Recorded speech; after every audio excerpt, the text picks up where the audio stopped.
working on this show and having Santiago visit us from Miami. But before we get started, I'm just going to do a quick shout out to our sponsors because we wouldn't be here if it wasn't for them. So thank you to the Colorado Community Foundation, the Andy Warhol Foundation for the Visual Arts, and Colorado Creative Industries. I remembered. So this exhibition is titled Traverse because each artist and each work in the show, each artist kind of traversed a specific landscape to either create the work, to get to the location where the work was created, or it was a performance piece. And we're really exploring the intersection of identity and geographical location in a lot of these works, and each artist pursues it in their own particular way.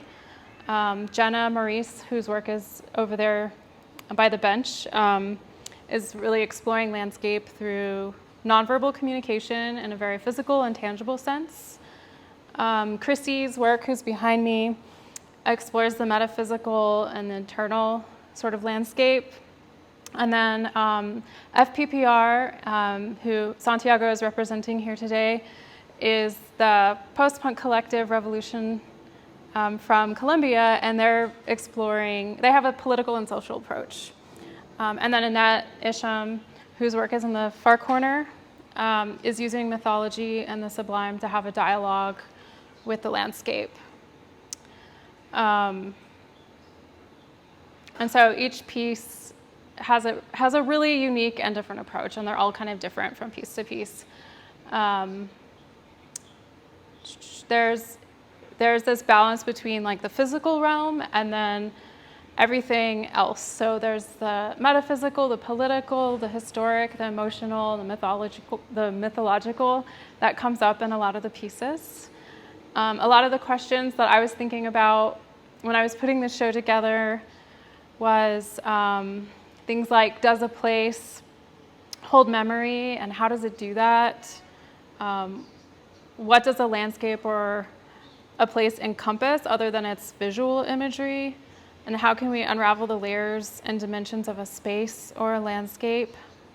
And then how is our perception affected by our own identification with a location?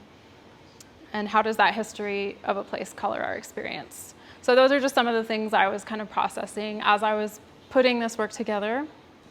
I also want to give a shout out to Denver Montevideo, which is the brainchild of Adon and Jenna. Adon is here tonight. And I think Adon and Jenna approached Union Hall about participating in Montevideo because we really do have such a unique space that lends itself to video work. It's so dark and quiet, and but also I value video work and performance as a curator. I think it's a really undervalued practice. It's a really undervalued art form, especially in spaces that tend to show a lot of traditional media. And then the other thing I really love about it is that it really has this ability to transcend time and space to like bring the viewer into the artist's experience. So I was really excited to be able to curate a show to fit with Montevideo. And also the other shout out is to Alex Brahim, who is a Colombian curator, and he has a show right now at the Museo de las Americas called The Corn, the River, and the Grave. And that specific show, while he was curating that show, and here in Denver, he connected with us and was like telling us about Santiago and FPPR and how he thinks it would be a great fit for our gallery.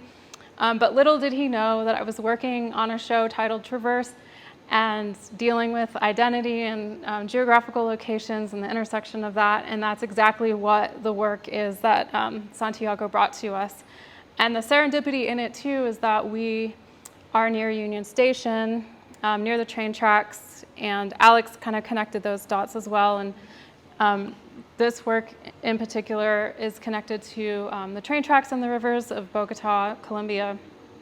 And we'll talk more about it in a second, but I just wanted to say Thank you to Alex and Museo for promoting the show and for connecting us with Santiago. If you haven't seen that show, it's up until August 20th, so you have some time to go check it out. And then you can see more great Colombian art. So I'm standing here, so we can start with Chrissy Espinoza, who is a Denver artist. Chrissy works in a lot of different mediums.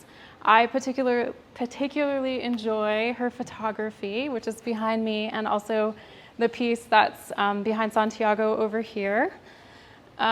Chrissy is usually traveling when she makes her work, and so she's always scouting for a possible location to create her photography. And I think each photograph really tells a different story, more about like an internal landscape, an internal process, a metaphysical situation that's kind of inspired by folklore, surrealism, and masks and things like that.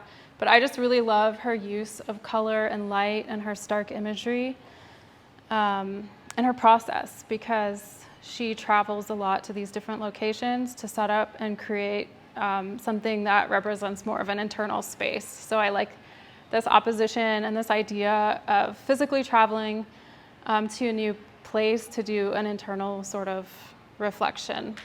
But I'll let Chrissy talk more about that, because I'm sure she can share a lot more than I can. Yeah, welcome. Come over here. And then you can hold it like a mic if you want, or you can put it on your jacket.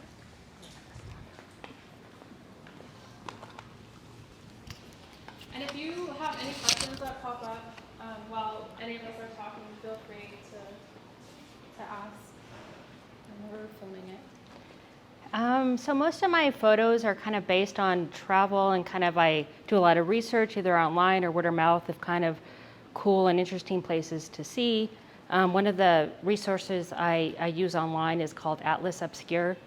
It has a list of like weird and unusual places in the United States to go visit, so I kind of base a lot of my photos on that, but a lot of it is kind of, you can't plan everything.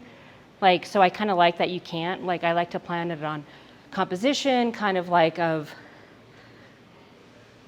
colors, but sometimes it's out of your control, so I kind of like it when I can't control the environment around me. So for this example, the Clown Motel, like I heard about it, it's in Tonopah, Nevada.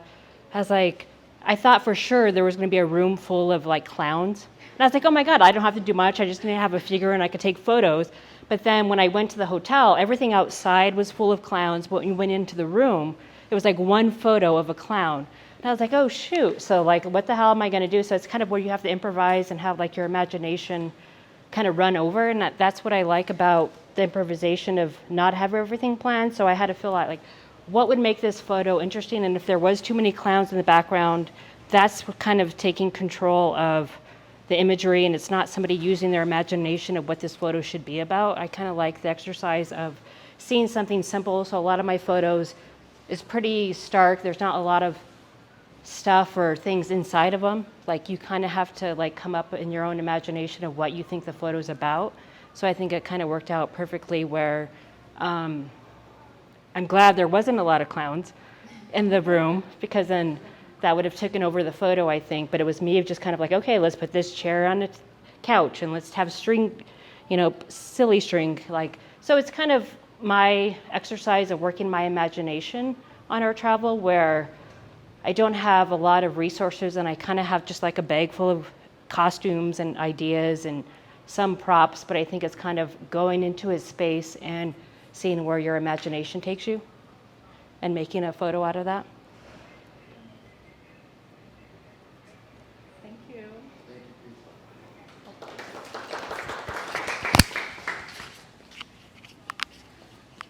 Okay, so we're going to go over to Jenna's work over here. They can come in. Thank you, Adon. I also just wanted to mention, if anybody wants to put their bags down on the bench, you're welcome to. And yeah, I know this is sort of like a walking tour more so, but feel free to put your jacket or bags down.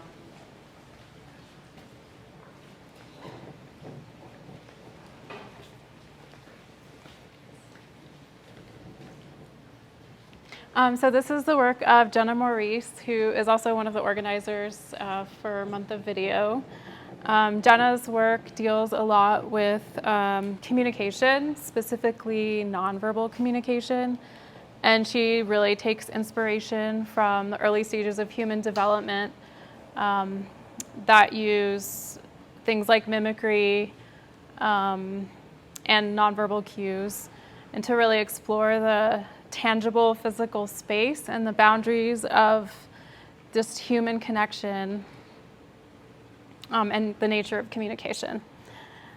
I just really like how playful and childlike this work is, and I think there's like an innocence there, and you can kind of see that in the yellow dress that she's chosen to wear throughout all of her interactions. And I think this work took, I think it happened over a span of 3 years or something like that. Is that right? Yeah, I guess so. Yeah, okay. So, but she makes it look like she went out and did it in like 6 months or less because of the dress. Also, I asked her a few questions too about what it was like to really engage with the landscape in this like really physical way. And she gave me some anecdotes, like there's one video in the middle where she goes into this bog and she submerses herself, but there was a snake in the bog that she felt rub up against her legs. So I feel like it takes a lot of just bravery to like get cactus needles in your arms and like commune with a snake in a bog. But I think it's really beautiful work. Unfortunately, she couldn't be here tonight. But yeah. The other one that was really shocking to me was the Niagara Falls, where she's gagging. It was a really different kind of vibe than the others. It was really interesting to see these contrasts of duration and performance in the landscape, but very unexpected. Yeah. That piece was a little shocking for me too, and I think because of that sort of like nonverbal mimicry sort of communication, you like instantly react to it in your body, which I think is a big part of Jenna's work as well. Just to add to that, I was talking to her at the opening about this piece with, and she's purposely putting herself in front of the sun during the sunset. And to me, I put a lot of my physicality into the work, and this one's so slow moving that at first when you're watching the video, you don't know how physically hard that is, but if you're trying to steady your body with the sun, I just thought that was such a physical feat, and I admire that. Yeah, it's probably exhausting because I think that probably was over the span of hours, I imagine. Yeah. But these are definitely works worth sitting with, I think.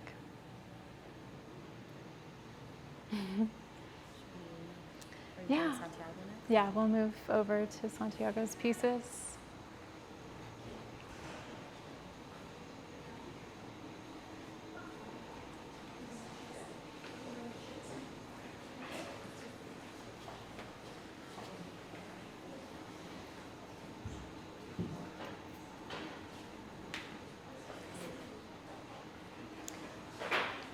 So the photographs behind me and the video here are all works of FPPR collective, which is the Frente Post Punk Revolucionario in Spanish. Yep. Santiago is part of the Colombian collective FPPR. And the group consists of Sandra, and forgive me if I mispronounce the names, Sandra Rengifo, Costas Sanakis, and Santiago Echeverry. And they're committed to resistance through public engagement. They formed in Bogota, Colombia in 2019. And Santiago is here, so he's going to share a lot more history behind the work and the stories. But this work in particular, well, the works go together. It's a series that's really connected to the social unrest and political unrest in Bogota. All three of the members of FPPR have specific stories and experiences connected to the rivers and train tracks in Bogota, which is why you see so many train tracks here. And when we were conceiving of how to display the photographs, we wanted it to kind of mimic a film reel, but then Jess had the amazing idea of using the lights to create train tracks. So in the installation itself, we're trying to push that narrative as well. But I would love for Santiago, since he's in town, to share a lot more with you about the history behind his experience. Thank you, Esther. Yeah, and let me give you the mic too. Yeah. You can hold it Thank or you you. can clip it to Put it here. So this is great. It's just great to know that I'm able to be here because my partners, Constantino and Sandra Rengifo Costas, and Costas Anacas actually is Greek and he lives in Berlin. Sandra is Colombian. She was my student in 1999. They're married. I've never met Constantino. I've never met him. All of our work has happened through the internet, through Zoom meetings, through WhatsApp. I mean, the entire project is completely developed thanks to technology, and we're dealing in a way with technology. So Costas lives in Berlin. He speaks like 20 languages. He's an official interpreter, but he's a photographer. And if you leave his bio, his first camera was actually bought from a junkie in Europe. And he was completely obsessed with that, and that's how he developed his passion for photography. They went to Colombia and they explored the entire river Magdalena, which is the main river in Colombia. And then they realized how is it that the river was also connected in the past to all the train stations, because everything was coming into the center of the country through the river and then was being spread through the train. But unfortunately, look at what happens with the train in Colombia. And it's exactly the metaphor of what Colombia would have been. In the 1920s, Colombia was supposed to be this incredible country, and suddenly all the violence, all the war, all the external intervention, without mentioning the United States, we really can go anywhere. We could not go anywhere. We really were in a situation where the war continued and created a situation that was really dense. And this is what happens in this video, which is now black. It's a triptych. And in this video, what we have is the images of the train in Colombia, which no longer exists, is just the memory and the illusion of what the train is, and me in exile living in Tampa, Florida, with the train, with the rail tracks right outside what used to be my office. And then how is the contrast of me living in exile carrying this radio with these sounds? And I'm glad you're going to be able to read the subtitles, because the sound that you hear is the original recordings from the 1940s, 50s, 60s, 70s of the history of Colombia, which was recorded through the radio and had a very important role in the development of the country. Why is it that I'm using also this radio? My great-grandfather on my father's side was very proud of being the first person in his little town, a coffee-growing town, that was able to bring a radio. He bought the radio, had it bought in Germany, had to come in a ship, had to go up the river Magdalena, had to spend 1 week in mule to get up to the town. When they turned it on, it didn't work because the mice ate the cables inside. So it was just, but he was so proud. This is the 1920s pretty much. And then that's also this image of this radio that's being brought with these images of what Europe would have been. It was what was opening the world to Colombia, which was very, very close to the rest of the world because of the geography, the mountains, because of everything. It's actually, we were joking with Rafael a second ago, because the regions are so, even there's only like 400 miles, our dialect is completely different. The accent is completely different because they've been isolated for hundreds of years. So the radio is portraying it in here. This is me living in exile, knowing that I haven't been able to go back to Colombia in a while, knowing all the history of violence behind, because that same grandfather was murdered. He was a conservative in a liberal town. They literally opened his stomach, the liberals opened his stomach, and he had to carry his guts, and he died 3 days later. And so that's the history of all the Colombians. This is what we carry, and we carry these as a weight in our backs. It's as if we're always carrying these references to the murder of Jorge Eliezer Gaitán in 1949, which actually started the true period of violence in Colombia, La Violencia, which literally ended just a couple of years ago with the peace treaty, the signing of the peace treaty. So I encourage you to see it. You're going to be able to find it also online. You're going to be able to explore. I mean, these are the images. This is a collaboration. We believe he's German, he's Greek, she's Colombian, I'm Colombian American. We believe in creating something that's going to be offered. At the end of the show, you want it, take it. Just tell Esther. Of course, Esther chooses. She's the first one to choose whichever she wants. But you want one of these prints, take it. This is exactly it. In the original show in Colombia, we had a stack of 300 of these, and people would come and take them. Also, take the postcards. These are all for you. These are all for you. Take them. It's a question of, it's the spirit of the Frente Post Punk Revolucionario. It's like, we're here to offer.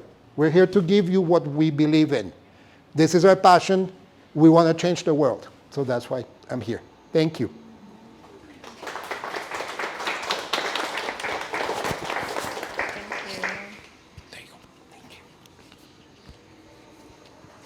Okay. Thank you, Santiago. We're going to go to this darker corner over here.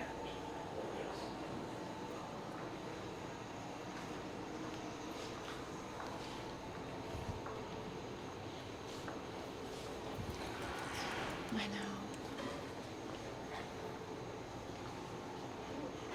So you guys, I think you can squeeze in. It's really nice to be able to see the work as we discuss it and talk about it. So this is the work of Annette Isham, who I had the pleasure of interviewing for when I worked for Platform and got to know her work and was really excited to be able to bring her into this exhibition. Annette's process is really fascinating to me, but what I really love is that she's working with the landscape and with performance and with her body to and digital manipulation and video work to create a kind of portal for the mythological feminine, and she works a lot with the ideas of the sublime in her work. So I just feel like the imagery is like stunning and mesmerizing. And there's two pieces here. There's one titled Night Roses and another titled Venus Grayscale. But I would love, Annette, if you would talk a little bit about your process too. Yeah. You can just hold it or do that. Okay, cool. Well, great. Thank you guys for being here. I feel so honored to be around this conversation and group of artists, so thank you very much. Look forward to talking with some of you guys if I haven't talked to you already. So this is, what you guys see here is Night Roses. This is my latest piece. And then the one after this that you'll see is Venus Grayscale. I was kind of hoping that they'd be in reverse because I don't know how to talk about it without it like that. But the other one, oh, it's okay. It's okay. I'll manage. The Venus Grayscale, as you guys will see, is a series of work that I started working on when I moved back to Colorado. I'm from Colorado, and I left for a long time, mostly to the East Coast, and now I'm back. And so that was a body of work that I made, just kind of trying to meet the landscape. I knew that it was a part of me, just being kind of on the open plains and seeing the mountains in the background and kind of knowing the pioneer history. But I'm not, I'm of mixed race. I'm Dominican, and my dad's from the Chicago area, white male dude.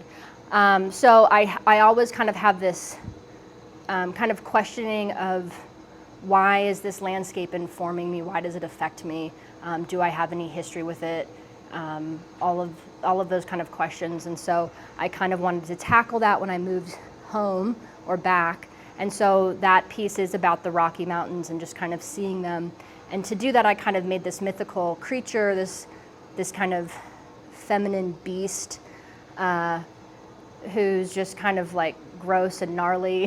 And so I would, she could kind of go in and out of, it was really important that she could traverse time and space, but she was also super agile. And so I made this kind of mythical, these mythical kind of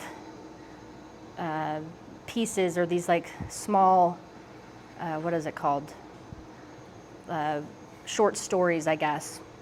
And then I made those animations, and so that's Venus Grayscale. But during that time, I really was into having doing these physical performances in a space. I am an athlete, and so for me to sweat and for me to run and for me to engage in that type of physicality is really important to me. I kind of am like, why do I have to be in all those pieces? But I think it's the performance part that really keeps me coming back. And so with this piece, the Night Roses, that you're not watching anymore, but there's a still right there.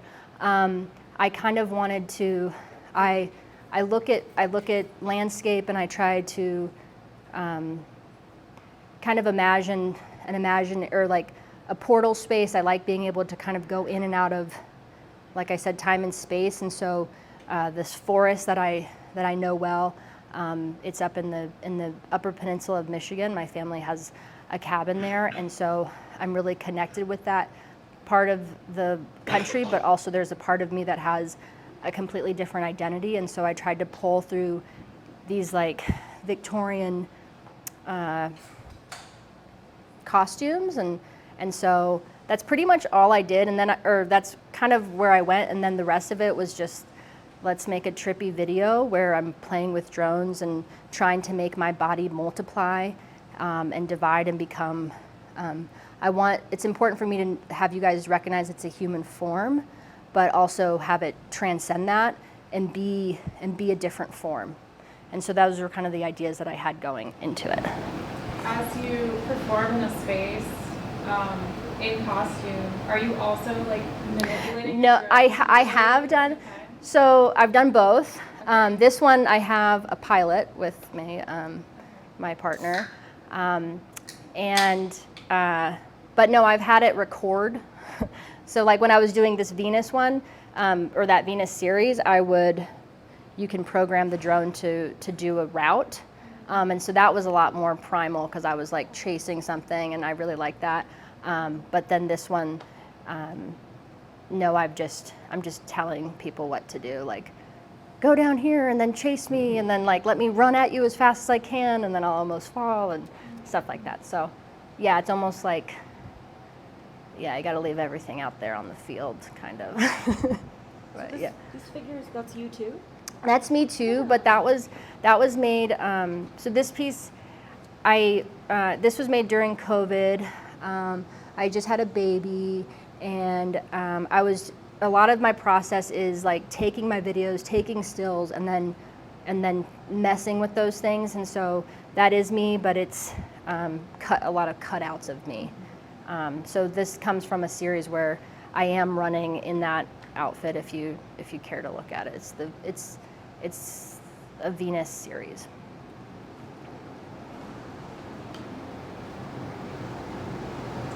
Do you all have any questions for Annette? What part of Colorado did you grow up in? Denver. Yeah. So you have your front range contour. Mm-hmm. It would be different from anyone, as you move just even 5 miles this way. Yeah, for sure. And it was funny, I was talking to somebody from Utah who has like the opposite, like they're on the opposite side. And so I'm like, it's so nice to be here because I always know where I'm going. Like I know if I'm going west, if I'm going east, north, south, because I just am arranged that way. And he had just moved from Utah to Denver. And so everything was like flipped in like a mirror image of like, which way is east and west. So I thought that was pretty cool. When you say you're an athlete, what sports do you? What sports do I play? Yeah. Soccer, or I did, and then now I'm older, so I play tennis. And do you think that affects your identity as a performance artist? Yeah, because I feel like I just want to to run it out or something. I wanted to, you know, like I feel like I have to sweat through the piece. I have to like, and I want my body, even though my body is changing, I think maybe that's why I'm interested in what my body can do and how it can change and how it can morph. And I want it to be human-like, but also not human-like, because sometimes I feel like my body and sometimes I don't feel like my body. Yeah.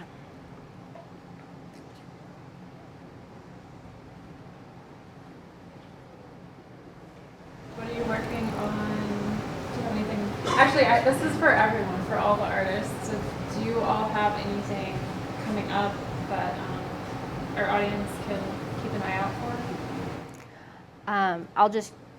I'm still, it's a continuation off this piece, except for I think I'm going to be more in that checkered outfit, and I want it just to be more about my body and then animating it into becoming something else is as far as I've gotten. So in my case, it's more work with Sandra and Costas, because I love them. And then all the other friends in Colombia, which is like, even though I can't see them in person, we're still connected. And that's the best part of living in the 21st century.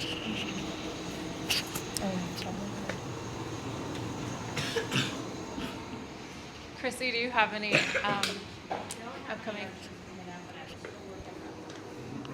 Awesome. That's great. Well, since the artists are here, we can do a short Q&A if you all have more questions. Yeah, let's do that. Maybe, 'cause this is a little